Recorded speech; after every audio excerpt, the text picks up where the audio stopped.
அனைவருக்கும் வணக்கம். ஸ்ரீ குரு ஜோதிடம் சேனலுக்கு உங்கள் அனைவரையும் அன்போடு வரவேற்கிறேன். கன்னிராசி அன்பர்களே, கடந்த சில மாசமா வேலை செய்யற இடத்துல சரியான அங்கீகாரம் இல்லையே, எவ்வளவுதான் உழைச்சாலும் மேலதிகாரிகள் நம்மள குறை சொல்லிக்கிட்டே இருக்காங்களே, குடும்பத்துல நிம்மதி இல்லையே, என்ன பண்ணாலும் மனசுல ஒரு நிம்மதியே இல்லையே அப்படின்னு ஒரு விதமான விரக்தியில இருந்திருப்பீங்க. சிலருக்கு திருமண விஷயங்கள் கூட கடைசி நேரத்துல தடைப்பட்டு போயிருக்கும். இதற்கெல்லாம் ஒரு விடிவு காலம் பிறக்கப் போகுது. உங்க ராசிக்கு சுகஸ்தானாதிபதியாகவும் களத்திரஸ்தானாதிபதியாகவும் இருக்கக்கூடிய குரு பகவான் உங்க ராசிக்கு 10ஆம் இடமான மிதுனத்துல வருகிற மார்ச் மாதம் 17ஆம் தேதி, பங்குனி மாதம் 3ஆம் தேதி அன்னைக்கு வக்ர நிவிர்த்தி அடைகிறார். இந்த வீடியோவை முழுசா பாருங்க. ஏன்னா 10ல குரு வரும்போது கர்மகுரு அப்படின்னு எல்லாரும் பயமுடுத்துவாங்க.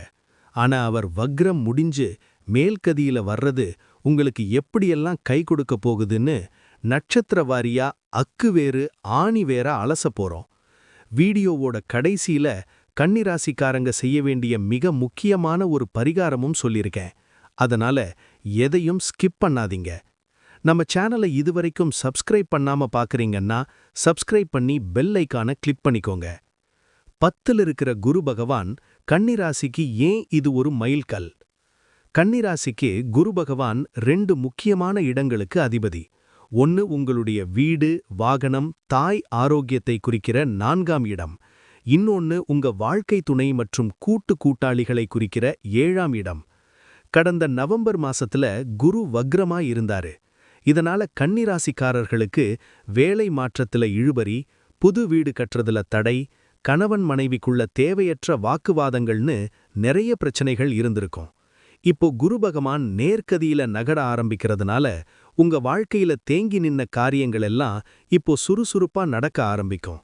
10ல குரு பலம் பெறுவது உங்க தொழிலுக்கும் கௌரவத்திற்கும் ஒரு புதிய பாதையை தேடித்தரும். அந்த வகையில முதல்ல கன்னிராசியில இருக்கிற 3 நட்சத்திரங்களான உத்திரம் 2, 3, 4ஆம் பாதம், அஸ்தம், சித்திரை 1, 2ஆம் பாதம் ஆகிய நட்சத்திரங்களுக்கு என்னென்ன பலன்கள் கிடைக்கப் போகுதுன்னு பார்ப்போம். முதல்ல உத்திரம் 2, 3, 4ஆம் பாதம். சூரியனோட நட்சத்திரத்துல பிறந்த உங்களுக்கு அரசாங்கம் சம்பந்தப்பட்ட வேலைகள்ல இருந்த சிக்கல்கள் இப்போ தீரும். மேலதிகாரிகளோட ஆதரவு முழுசா கிடைக்கும். கௌரவமான பதவி உயர்வு தேடி வரும். அப்பாவோட உடல் நலத்துல இருந்த அக்கறை இப்போ குறையும். அவர் மூலமா ஒரு நல்ல சொத்து அல்லது பண வரவு இருக்கும். வேலை மாற்றம், இடமாற்றம் ஏற்பட வாய்ப்பு உண்டு. அடுத்ததா அஸ்தம். சந்திரனோட நட்சத்திரத்துல பிறந்த உங்களுக்கு மனரீதியான குழப்பங்கள் இப்போ தீரும். கற்பனை திறனும் கிரியேட்டிவிட்டியும் கூடும். கலைத்துறை, எழுத்துத்துறை மற்றும் மார்க்கெட்டிங்ல இருக்கிறவங்களுக்கு இது பொற்காலம். இதுவரைக்கும் அலைச்சல் அதிகமாயிருந்த வேலைகள் இப்போ ஒரு முடிவுக்கு வந்து லாபத்தை கொடுக்கும். சித்திரை 1, 2ஆம் பாதம். செவ்வாயோட நட்சத்திரத்துல பிறந்த உங்களுக்கு ரியல் எஸ்டேட் மற்றும் நிலம் சம்பந்தப்பட்ட பிரச்சனைகள்ல இருந்த தடைகள் நீங்கும். புதுசா இடம் வாங்கணும்னு நினைச்சவங்களுக்கு இது சரியான நேரம். சகோதர சகோதரிகளோட இருந்த பிரச்சனைகள் தீர்ந்து அவங்க மூலமா ஒரு நல்ல செய்தி வந்து சேரும். வீடு, வண்டி, வாகனம் வாங்க இது சரியான நேரமா இருக்கும். கணவன் மனைவிக்கிடையே இருந்த கருத்து வேறுபாடுகள் நீங்க சரியான வழி கிடைக்கும். குருவின் வாழ்வை செதுக்கும் பார்வைகள் உங்க ராசிக்கு 2, 4, 6 ஆகிய இடங்களில் விழுகிறது. குரு தான் இருக்கிற இடத்தை விட பார்க்கிற இடத்துக்கு அதிக பலப்படுத்துவார். 10ல இருந்து குரு 3 இடங்களை பார்க்கிறார். அந்த வகையில 10ஆம் இடத்துல இருக்கிற குரு பகவான் தன்னுடைய 5ஆம் பார்வையால உங்க ராசிக்கு 2ஆம் இடமான துலா ராசியை பார்க்கிறார். இதனால உங்க சேமிப்பு உயரும். குடும்பத்துல இருந்த பண தட்டுப்பாடு நீங்கும். உங்க பேசுற பேச்சுக்கு ஒரு மதிப்பு இருக்கும். உங்க பேச்சுக்கு தனி மரியாதை உருவாகும். இதுவரைக்கும் பேச நினைச்சாலும் பேச முடியாத சில முக்கியமான விஷயங்களை இனி தைரியமா சாமர்த்தியமா பேசி முடிப்பீங்க.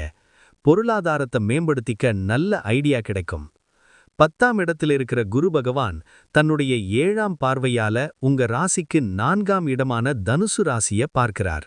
இது குரு பகவானோட சொந்த வீடு. தான் சொந்த வீட்டையே பார்க்கிறதால வீடு, வண்டி, வாகன சேர்க்கை அமோகமா இருக்கும். அம்மாவோட உடல் நலம் சீராகும். கல்வி பயிலக்கூடிய மாணவர்கள் மிகச்சிறப்பா தேர்வுகள்ல மிகச்சிறந்த மார்க் எடுப்பாங்க. மன நிம்மதியா இருக்கும். தேவையில்லாத குழப்பங்கள் நீங்கி நல்ல ஸ்திரமான நம்பிக்கை உண்டாகும். அடுத்ததா 10ஆம் இடத்துல இருக்கிற குரு பகவான் தன்னுடைய 9ஆம் பார்வையால உங்க ராசிக்கு 6ஆம் இடமான கும்ப ராசிய பார்க்கிறார். இதனால பழைய கடன் பிரச்சனைகளை அடைக்கிறதுக்கு ஒரு வழி பிறக்கும். தீராத நோய்கள்ல இருந்து ஒரு பெரிய விடுதலை கிடைக்கும். ஏற்கனவே 6 கிரகங்கள் கும்பத்துல ஒன்னா சேர்ந்திருந்ததால பலவிதமான போராட்டங்களை சந்திச்சிருப்பீங்க. இப்ப அதெல்லாம் தவிடு பொடியாகி சரியான வழி பிறக்கும்.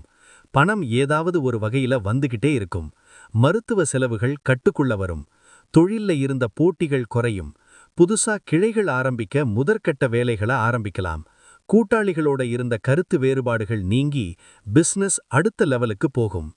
வேலையில இருக்கிறவங்களுக்கு இத்தனை நாள் உங்கள மதிக்காதவங்க கூட இப்போ உங்க பேச்சை கேட்டு நடப்பாங்க. சம்பள உயர்வு அல்லது எதிர்பார்த்த இடமாற்றம் இப்போ கைகூடும். சிலருக்கு இருக்கிற வேலையை விட நல்ல கம்பெனியில வேலை கிடைக்கும்.